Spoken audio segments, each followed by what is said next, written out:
उन्हाळ्याची चाहूल लागताच बाजारात कलिंगडाची मागणी वाढली आहे। नांदेडमध्ये सीमावर्ती भागात कलिंगडाचे मोठ्या प्रमाणात उत्पादन घेण्यात आले।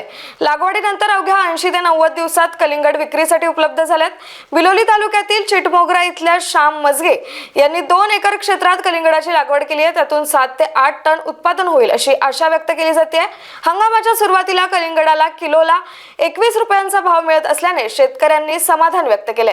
दत्तात्रय मजगे राहणार चिटमोगरा तालुका बिलोली जिल्हा नांदेड येथील शेतकरी असून दरवर्षी आम्ही टरबूजाची लागवड मोठ्या प्रमाणावर करतो। यावर्षी पण आमच्या गावामध्ये एकूण जवळपास 20 एकरच्या जवळपास टरबूजाची लागवड झालेली आहे आणि दरवर्षी आम्ही कॅन्डीचं बियाणं वापरत होतो, पण यावर्षी सिस्को कंपनीचं सूर्या व्हरायटी हे वापरलो आहेत आणि एकूण आमचा 3 एकरचा प्लॉट आहे आणि 3 एकरच्या प्लॉटमध्ये आम्हाला अंदाजे एक 70-80 टन तरी उत्पन्न येईल अशी अपेक्षा आहे।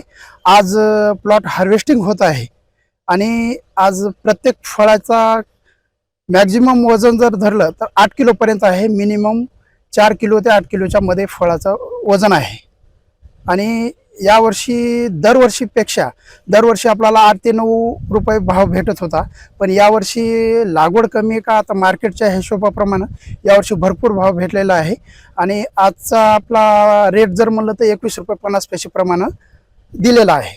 तर आज हार्वेस्टिंग होत आहे, आज आणि उद्या पूर्ण प्लॉट हार्वेस्टिंग होईल।